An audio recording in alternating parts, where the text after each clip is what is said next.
Hello guys. तो मैं एक दिन ऐसे ही बैठा रील चला रहा था तो मेरे पास आया एक फ़ोन। इसका फोन क्यों आ रहा है?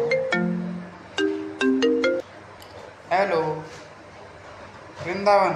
अभी 3 बजे। यस, तो मैं जा रहा हूँ वृंदावन होली बनाने के लिए। अभी टाइम हो गया है, 2 बजने वाले हैं। 3 बजे हमको निकलना है। मेरे पास 1 घंटा है, 1 घंटे में रेडी होना है मेरे को। तो एक घंटे में जल्दी से तैयार होके हम पहुंच गए जंक्शन। और हमारा लुक कुछ ऐसा था, और जाने से पहले तो कुछ ऐसा था, आने के बाद में पता नहीं कैसा होगा। लेकिन सबसे पहले हम गए बठिंडा, क्योंकि दूसरी ट्रेन हमारी बठिंडा से है और मेरे को अब बताया था कि तेरी टिकट कंफर्म हो चुकी है। चलो शुक्र है, टिकट कंफर्म तो ही, क्योंकि एक घंटे पहले ही बुक की थी। तो सबसे पहले हमने पकड़ ली दूसरी ट्रेन। दूसरी ट्रेन में बैठने से पहले हमने पी थी चाय, और उसके बाद में हमने खाया था खाना। उसके बाद में हम गए थे सो, क्योंकि बहुत थक गए थे। तो सुबह उठे तो देखा तो दिल्ली आए हुए थे। तो सुबह हम पहुंच गए थे दिल्ली 6 बजे। तो सुबह सुबह दिल्ली को बाय बाय करके, राधे राधे करके हम चले गए वृंदावन की ओर। और वृंदावन जाते वक्त मेरे को कुछ ऐसा नज़ारा दिखा जो कि बहुत ही ज़्यादा ब्यूटीफुल था। और उसी के साथ में हमने ले ली फिर चाय। फिर थोड़ी देर बाद में आ गया था मथुरा। हम पहुंच गए सुबह 8 बजे। और मथुरा उतरने के बाद में हमने 2-4 फोटो खींची। उसके बाद में थोड़ी कमर सीधी की। और सबसे पहले ये भीड़ देखो, कितनी ज़्यादा भीड़ है। इस भीड़ का कारण एक ही चीज़ है, और वो है होली, क्योंकि सबसे ज़्यादा सुंदर होली वृंदावन और मथुरा में मनाई जाती है। तो मथुरा से बाहर आने के बाद में हमें मिले ये भाई, जो कि थे मुंबई से। इनका नाम था रौनक। तो ये भी हमारे साथ ही हो गए। इन शॉर्ट अब हम हो गए थे 3 जने। तो हमने फिर मथुरा एक्सप्लोर किया, वो भी पैदल है। इसका कारण आपको बाद में पता लगे आगे व्लॉग में। तो सबसे पहले हमें स्टार्टिंग करनी थी मथुरा के जन्म स्थल, कृष्ण जी के जन्म स्थल से।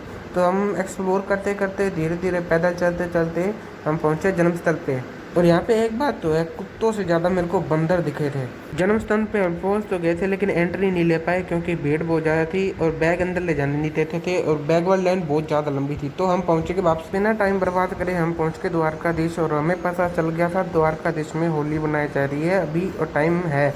तो हम पहुंच के जल्दी से द्वारकाधीश। और द्वारकाधीश में होली बनाई जा रही थी फूलों के रंग से, मतलब कि फूलों को पानी में भिगो के छोड़ दिया। उसके बाद में उस पानी से खेली जाती है होली। और इस टेसू के रंग की एक खासियत भी है, जो कि जल्दी से नहीं उतरता।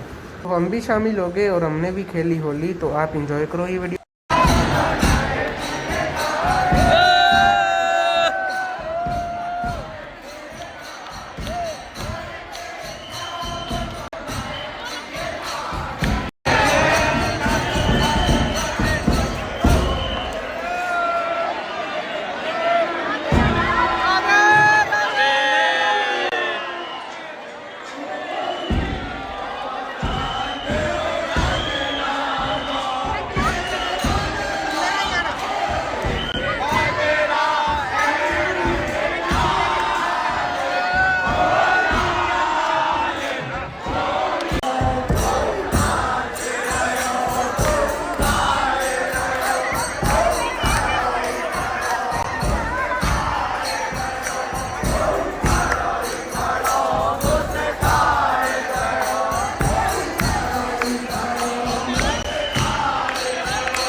सबसे ज़्यादा मज़ा भी इसी चीज़ में आता है, हम इस भाई को जानते भी नहीं थे, और ये भाई अपने आप आके रंग लगा गया।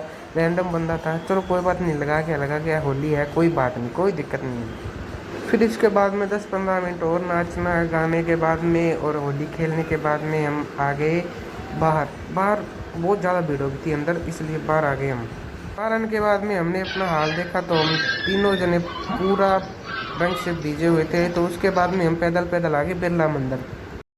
हेलो गाइस, हम पिछले 2 घंटों से पैदल चल रहे हैं। इस भाई की वजह से, भाई बोल रहा था हमें कि हम सारा वृंदावन, सारा बरसाना, सारा मथुरा पैदल देखेंगे, पैदल। गोवर्धन पूजा, गोवर्धन पर्वत की पूजा भी अपने पैदल ही करेंगे। जान पहचान होगी। अब हम आए हैं बिरला मंदिर। द्वारकाधीश में होली बनाई, होली बना के हम बिरला मंदिर पहुंच गए हैं। बिरला मंदिर आने के बाद में हमें सबसे पहले गीता रथ मिला, उसके बाद में हनुमान जी का मंदिर। फिर हम आगे गए तो हमें बिरला मंदिर के मेन मंदिर मिला, तो वहाँ पे तो एक बार बंद हुआ था क्योंकि टाइम हो गया था। तो उसके बाद में हम बैठ के थोड़ी देर रेस्ट किया और बाहर आने के बाद में थोड़ा बहुत खाना खाया। बाहर आने के बाद में खाना खाने के बाद में हमने भाई को समझाया, फिर हमने भाई को कहा कि भाई इतना दूर नहीं चला जाएगा, हम ऑटो ले लेते हैं। फिर भाई ने हमारी बात समझी और खुद की भी हालत टाइप देख के ऑटो ले लिया। तो हम सबसे पहले पहुंच गए वृंदावन, मेरे वृंदावन में। फिर उसने हमें प्रेम मंदिर के पास छोड़ा था, लेकिन प्रेम मंदिर में हम गए नहीं। सबसे पहले हमारा मेन मोटिव था प्रेमानंद जी से मिलना। तो हमने उनके आश्रम के बाद में ये बोर्ड देखा, तो उसके पास में ही था एक गौशाला थी, लेकिन वहाँ पे रहने के लिए जगह थी। राधा कुंज गली में पास ही है। फिर हम वहीं पे रुक गए और 4-5 घंटे रेस्ट किया। उसके बाद में खाना खुना खाया, फिर जूस पी के हम चले गए और मंदिर में दर्शन करने जा ही रहे थे कि हमें दिखा अनिरुद्धाचार्य जी का सत्संग हॉल, और मेरे गूज़बम्प आ गए थे, क्योंकि जिन बंदों को हम पहले टीवी में देखते हैं फिर फेस टू फेस देखते हैं तो गूज़बम्प तो आ ही जाते हैं। तो भाई मैं तो शौक हो गया था। भाई शौक तो अपने आप होऊंगा, मेरे को कोई आइडिया भी नहीं था कि अनिरुद्धाचार्य वृंदावन में ही रहते हैं। फिर उसके बाद में इनका सत्संग सुनना तो मेरे लिए बहुत जरूरी था, तो 10-15 मिनट में उनका सत्संग सुना। पहले के लोग कितना जीते थे? 90 तो कहीं नहीं गए। 90 साल की बूढ़ी मैया कुएं से पानी खींचती थी, बोलो हाँ।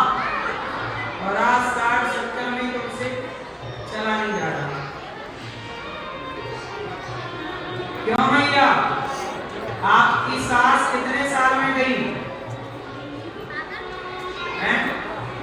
80। पिज्जा खाती नहीं।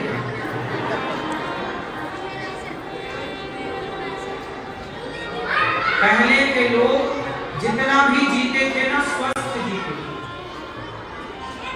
हाँ या ना? इसलिए खाओ पियो अच्छा। गाय निकली इसलिए गौदान किया जाता है, क्योंकि गाय वैतरणी से भी बोलता हूँ बाबा बन जाए। बाबा में स्कोप है भाई, फुल स्कोप है बाबा में। ऐसे मस्ती करते करते हम पहुंच गए ब्रह्मकुंड में, और ब्रह्मकुंड में आने के बाद में मेरे को दिखा ये बंदर। मेरे दिमाग में कुछ आइडिया आया और इससे पहले इसको एग्जीक्यूट करता ये भाग गया। फिर हमने सोचा कि हम अब कौन सी जगह जाएं, कौन से मंदिर में जाएं, बैठ के सोचने लगे। तो उसके बाद में हमने डिसाइड किया पहले जाएंगे गोपेश्वर महादेव, उसके बाद में जाएंगे बांके बिहारी मंदिर। गोपेश्वर महादेव में तो फोटो भी नहीं खींचने दी, बहुत भीड़ थी। तो उसके बाद में हम आगे बांके बिहारी मंदिर। जय कन्हैया लाल की, जय कन्हैया लाल की।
भीड़ तो बहुत ही थी, लेकिन हमने आराम से बांके बिहारी जी के दर्शन किए। उसके बाद में उनका प्रसाद लिया, दूध, और यह दूध बहुत मीठा था, कुछ नहीं गिरा था। फिर हमें बांके बिहारी मंदिर में ये मिल गई थी एक छोटी सी कन्या। उसके बाद में ये हमारे पीछे पड़ गई थी कि मेरे को कुछ ना कुछ दिलाओ, कुछ ना कुछ दिलाओ। तो हमने फिर फ्रूट दिला दिए। हमने फिर ऐसे सोचा मैं कि भगवान भी तो बच्चों के रूप में आता है, तो इसको फ्रूट दिला दिए।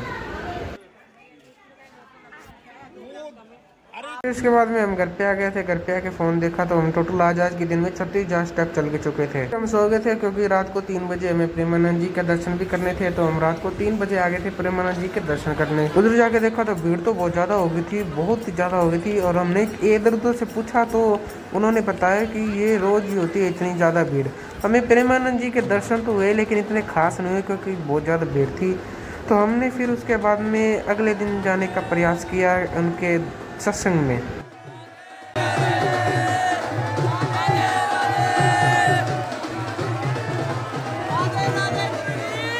आज के लिए इतना ही, और अगले व्लॉग में इससे भी ज़्यादा सुंदर और इससे ज़्यादा खतरनाक चीज़ें हुई है, और वो देखना ज़रूर। और जाने से पहले लाइक करना, सब्सक्राइब करना और कमेंट तो राधे राधे ज़रूर करके जाना। और अगले व्लॉग में ये थोड़ी सी क्लिप है जो कि लगा देता हूँ मैं।